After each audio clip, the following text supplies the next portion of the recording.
성경 요한복음 7장 37절부터 52절까지 말씀입니다. 요한복음 7장 37절부터 52절입니다.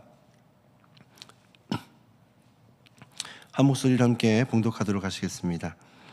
명절 끝날 곧 큰 날에 예수께서 서서 외쳐 이르시되 누구든지 목마르거든 내게로 와서 마시라. 나를 믿는 자는 성경의 이름과 같이 그 배에서 생수의 강이 흘러나오리라 하시니 이는 그를 믿는 자들이 받을 성령을 가리켜 말씀하신 것이라. 예수께서 아직 영광을 받지 아니하셨으므로 성령이 아직 그들에게 계시지 아니하시더라. 이 말씀을 들은 무리 중에서 어떤 사람은 이 사람이 참으로 선지자라 하며 어떤 사람은 그리스도라 하며 더 이들은 그리스도가 어찌 갈릴리에게서 나오겠느냐. 성경에서 이르기를 그리스도는 다윗의 씨로 또 다윗이 살던 마을 베들레헴에서 나오리라 하지 아니하였느냐며 예수로 말미암아 무리 중에서 쟁론이 나니 그 중에는 그를 잡고 자는 자들도 있으나 손을 대는 자가 없었더라. 아랫 사람들이 대제사장들과 바리새인들에게로 나오니 그들이 묻되 어찌하여 잡아오지 아니하였느냐. 아랫 사람들이 대답하되 그 사람이 말하는 것처럼 말한 사람은 이때까지 없었나이다니. 바리새인들이 대답하되 너희도 미혹되었느냐. 당국자들이나 바리새인 중에 그를 믿는 자가 있느냐. 율법을 알지 못하는 이 무리는 저주를 받은 자로다. 그 중에 한 사람 곧 전에 예수께 왔던 니고데모가 그들에게 말하되 우리 율법은 사람의 말을 듣고 그 행한 것을 알기 전에 심판하느냐. 그들이 대답하여 이르되 너도 갈릴리에서 왔느냐. 찾아보라. 갈릴리에서는 선지자가 나지 못하느니라 했더라. 다 각각 집으로 돌아가고. 아멘. 오늘 새벽에는 성도의 성숙함이란 제목으로 말씀을 함께 나누고자 합니다. 신앙의 성숙함은 어떻게 하면 이것이 이루어질까요? 가을이나 곡물은 시간이 지나면은 자연스럽게 성숙해집니다. 사람도 나이가 들면은 어느 정도 성숙해질 때도 있습니다. 그렇다면 신앙도 시간이 그리고 세월이 흐르면 자연스럽게 자동으로 성숙해질까요? 답은 그렇지 않다라는 것입니다. 교회를 오래 다녔다고 해서 또 내가 어떤 직분을 맡았다고 해서 신앙이 저절로 성숙해지고 깊어지는 것이 아니다라는 겁니다. 신앙의 성숙은 시간이 아니라 바로 그 태도에서부터 시작이 됩니다. 오늘 본문 우리에게 이 세 가지 태도를 알려주고 있습니다. 그 세 가지 태도를 통해 우리가 앞으로 신앙생활을 하면서 우리의 신앙이 더욱더 성숙해지는 그런 시간이 될 수 있기를 주님의 이름으로 축복합니다. 첫 번째 우리가 신앙의 성숙을 위해 가져야 될 태도는 바로 선입견을 가져서는 안 된다라는 것입니다. 오늘 본문을 보시면 초막절 마지막 날 곧 큰 날에 예수께서 일어나 이렇게 외치십니다. 누구든지 목마르거든 내게로 와서 마시라. 이 초막절 기간에는 이 제사장이 이 실로암 못에서 물을 길어다가 이 성전에 붓는 그런 의식을 행했습니다. 그 의식은 강야에서 이 반석을 통해 물을 내어서 이스라엘을 살리셨던 그 하나님의 은혜를 기념하는 그런 예식이었습니다. 이러한 예식 중에 백성들의 감정이 이 최고조로 올라왔던 그 순간에 예수님께서 이렇게 선언하고 계신 것입니다. 참된 생수는 바로 나다 라고 선언하고 계시는 겁니다. 이 말씀은 그 당시에 많은 이들에게 충격적인 선언이었습니다. 그래서 이 말씀을 들었던 어떤 사람들은 예수님에 대해서 선지자다 라고 말을 했고 또 어떤 사람들은 그리스도다 라고 표현했습니다. 또 어떤 사람들은 그리스도가 어찌 갈릴리에서 나오겠느냐 라고 말을 합니다. 이게 그리스도라고 말하는 사람들은 우리가 잘 알고 있듯이 100점짜리 답입니다. 같은 하나님의 말씀을 듣고 또 어떤 사람들은 옳은 반응을 보이고 또 어떤 사람들은 100점은 아니더라도 선지자다 한 80점짜리 답을 내는 사람도 있습니다. 그런데 그리스도가 어찌 갈릴리에게서 나오겠느냐 이 말은 빵점짜리 대답인 것이죠. 왜 이렇게 이 반응이 각각 다를까요? 그것은 선입견 때문입니다. 이 당시 갈릴리는 이 북쪽 변방 지역이었습니다. 문화적으로도 종교적으로도 이 중심지였던 예루살렘보다는 그 수준이 확연히 떨어질 수밖에 없었습니다. 그래서 그들의 생각은 이랬던 것입니다. 메시아가 나오려면 적어도 이 말씀에 계시되었던 대로 베들레헴에서 나오거나 혹은 이 종교의 중심지인 이 예루살렘에서 나오는 것이 맞지 않냐라는 것이죠. 그들은 미가서의 말씀을 이미 알고 있었습니다. 예수님의 출생지가 베들레헴이라는 사실은 그들이 확인해 보려고 하지도 않았던 것이죠. 그들은 이미 갈릴리 사람이란 틀을 세워놓고 이 예수님에 대해서 판단하고 있었던 것입니다. 사랑하는 성도 여러분, 선입견은 이 진리를 가로막습니다. 아무리 하나님의 말씀을 우리가 같이 듣는다 하더라도 이 선입견을 가지고 하나님의 말씀을 듣게 되면 그 진리를 바르게 이해하지 못하고 다르게 해석하고 다르게 받아들일 수밖에 없다는 것입니다. 우리가 사람을 볼 때도 저 사람은 원래 저래서 저래, 저 사람의 배경은 저렇기 때문에 이렇게 반응할 거야 라는 선입견들을 가질 때가 있습니다. 신앙도 마찬가지입니다. 하나님께서 무언가를 일을 하시고 우리에게 무언가를 말씀하실 때에 내가 어떤 가지고 있는 선입견과 그런 틀을 가지고 있다면 하나님의 일하심을 제대로 보지 못하고 또 바르게 이해하지 못하고 말씀을 왜곡되이 해석할 때가 있습니다. 성숙한 성도는 자기 어떤 생각보다도 하나님의 말씀을 앞세우는 사람입니다. 혹시 내 안에 굳어진 판단과 고정된 그런 시각은 없는지 한번 돌아보실 수 있길 바랍니다. 신앙의 성숙을 방해하는 어떠한 선입견들이 있다면, 그런 고집들이 있다면 오늘 이 새벽에 그것을 완전하게 내려놓으실 수 있기를 주님의 이름으로 축복합니다. 두 번째로 우리가 가져야 할 태도는 무엇인가 하면 바로 권위의식을 가져서는 안 된다는 것입니다. 예수님께서 나는 참된 생수다라고 선언하시는 그 말씀 가운데 당연히 이 말씀을 들었던 사람들 사이에서는 쟁론이 일어나게 됩니다. 이때 대제사장들과 바리새인들은 이 성전 질서를 담당하는 관리들, 곧 이 성전 수비대를 보내게 됩니다.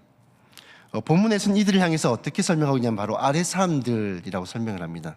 이 아래 사람들이 바로 성전 수비대입니다. 이들은 평상시에 이 성전 내에서 어떤 질서나 이런 보안, 안전 이런 것들을 유지하는 사람들이었습니다. 이들은 주로 대제사장들과 바리새인들의 이 명령을 따르던 사람들이죠. 이 사람들이 성전에 어떤 분쟁이 일어나니까 이 성전 수비대를 보내어서 이 질서를 어지럽게 한다는 명목으로 예수 그리스도를 잡고자 했던 것입니다. 그런데 이들을 잡아오라고 보냈는데 이들이 예수님을 잡아오지 않고 빈손으로 돌아오게 된 것입니다. 그래서 이들이 왜 너희가 빈손으로 돌아오냐, 왜 예수를 잡아오지 않았냐라고 묻습니다. 그러자 이 성전 수비대 사람들이 이렇게 대답을 합니다. 그 사람이 말하는 것처럼 말하는 사람은 이때까지 없었나이다. 이들이 듣기에도 예수님의 그 말씀이 권위가 있었다는 것이죠. 예수님의 뭔가 다름이 느껴졌다는 것입니다. 그런데도 불구하고 이 사람들의 말을 들었던 이 지도자들의 반응이 어떠한가 하면 너희도 저기 저 사람들처럼 미혹되었느냐? 당국자나 바리새인 중에 그를 믿는 자가 있느냐? 라고 반응합니다. 이 말이 무슨 말인가 하면요, 이 말의 뜻은 이겁니다. 이 당국자들, 이 바리새인들, 신앙이 성숙하고 또 유대사의 지도자였던 이 사람들조차도 예수님의 말씀을 믿는 사람이 없는데 너희가 뭔데 예수님이 좀 다르다고, 저 사람이 권위가 있다고 너희가 말하나? 라고 저 사람들의 말을 깡그리 무시하고 있는 것입니다. 그러니까 말 그대로 한글 표현처럼 아랫사람 주제에 뭘 너희가 안다고 말하느냐, 이것이죠. 이것이 바로 권위의식입니다. 진리가 무엇인가 묻는 것이 아니라 누가 말했냐, 어디 소속이냐, 지위가 무엇이냐, 또 남자냐 여자냐, 나이가 어떠냐, 이것으로 판단하는 것입니다. 영적으로 미성숙하면 이 지위에 기대어서 이 진리를 함부로 재단을 합니다. 그러나 성숙한 성도는 직분이 아니라 말씀의 진리성으로 판단을 합니다. 혹시 우리는 나는 집사니까, 나는 안수 집사니까, 나는 권사니까, 나는 장로니까, 나는 신앙생활을 오래 했으니까, 이런 자리의식으로 다른 사람의 말을 가볍게 여기지 않습니까? 교회를 봉사하거나 섬길 때에 직분이 나보다 낫다 생각해서 그 사람들이 어떤 조언을 하거나 또 하나님에 대해서 간증하거나 이런 것에 대해서 또 신앙생활에 대해서 함부로 판단하고 또 재단하고 있지는 않습니까? 신앙의 성숙은 높아지는 것이 아니라 깊어지는 것이고 또 높아지는 것이 아니라 낮아지는 것입니다.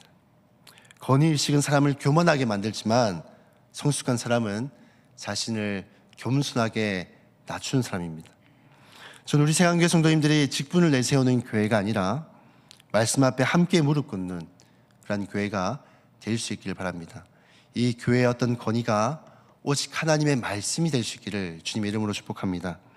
직분이 사람을 높이는 자리가 아니라 더 나아짐의 자림을 아는 그런 교회가 될 수 있기를 주님의 이름으로 축복합니다. 그것이 바로 성숙한 성도 또 성숙한 교회의 모습입니다. 이 세 번째로 가져야 될 태도는 무엇인가 하면 말씀을 겸손하게 경청해야 된다는 것입니다. 이 분쟁이 막 일어나고 있는 그 순간에 누가 등장하는가 하면 바로 니고데모가 등장을 합니다. 밤에 바로 예수님을 찾아왔던 인물이었죠. 그는 아직 공개적으로 예수님을 따르는 그런 단계는 아니었습니다. 그러나 최소한 이 분쟁 중에 이렇게 대답을 합니다. 우리의 율법은 삼의 말을 듣고 그 행한 것을 알기 전에 심판하느냐. 그러니까 이것을 무슨 말인가 하면 적어도 들어보고 우리가 행동해야 되지 않냐. 왜 제대로 들어보지도 않고 이해하려고 하지도 않고 막무가내로 선입견을 가지고 권위의식을 가지고 예수님에 대해 함부로 판단하고 정죄하려고 하느냐라고 말하고 있는 것입니다. 아직 예수님에 대한 확신을 가지기도 전에 이러한 반응을 하고 있는 것입니다. 성숙은 이 즉각적으로 판단하는 것이 아니라 겸손하게 경청하는 것입니다. 사랑하는 성도들, 말씀을 들을 때 우리는 어떤 자세로 듣고 계십니까? 이미 어떤 결론을 정해놓고 하나님의 말씀을 듣습니까? 내 생각은 이러한데, 내 생각은 이래야 되는데 라는 주관적인 어떤 생각들을 갖고 결론을 가지고 말씀을 보진 않습니까? 아니면 결론을 정해놓지 않고 주님께서 무엇을 말씀하시든 간에 그 말씀을 듣겠습니다, 순종하겠습니다 라는 반응으로 그 말씀을 듣고 계십니까? 믿음의 위대한 선진들은 하나님의 말씀 앞에 무엇을 말씀하시는 간에 순종하겠습니다 라고 반응했습니다.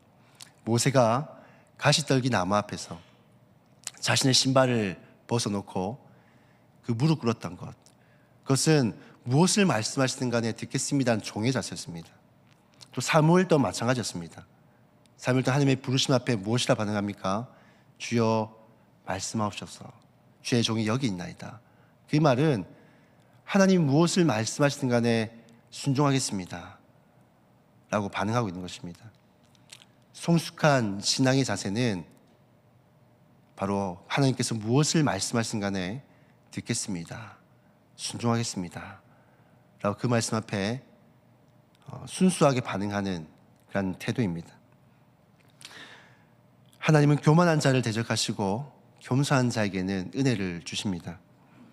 니고데모는 오늘 본문에서는 조심스럽게 말했지만 요한복음 19장에 가면 예수님의 장례를 위한 향품을 가지고 나오는 그런 사람으로 다시금 또 등장을 합니다. 겸손히 듣는 자는 결국에는 믿음의 그 성숙한 단계로 나아가더라는 것이죠. 사랑하는 성도 여러분, 저 여러분들이 하나님의 그 말씀 앞에 순수하게 받아들이고 순종하는 성숙한 그런 성도가 다 될 수 있기를 주님의 이름으로 축복합니다. 말씀을 정리하겠습니다. 오늘 본문 우리에게 이렇게 질문을 하고 있습니다. 우리는 어떤 사람인지, 선입견으로 판단하는 사람인지, 혹은 권위에 기대해서 판단하고 말하는 사람인지, 아니면 하나님의 그 말씀 앞에 겸손하게 듣고 반응하는 사람인지. 성도의 성숙은 많이 하는 것이 아니라 말씀에 바로 바르게 반응하고 순종하는 것입니다. 오늘 이 새벽에 우리 안에 있는 굳어있는 생각과 교만한 마음들이 있다면 내려놓게 도와주시고 겸손히 말씀 앞에 서는 우리가 되게 해달라고 함께 기도하며 나갔으면 좋겠습니다. 이 시간 말씀을 기억하면서 함께 기도하며 나갔으면 좋겠습니다. 성숙한 신앙을 가진 성도, 그러한 교회가 되게 도와주시옵소서라고 함께 기도하시고 또 주어진 기도 제목대로 기도하신 후에 개인의 제목으로 자유롭게 기도하고 돌아가도록 하시겠습니다. 기도하시겠습니다.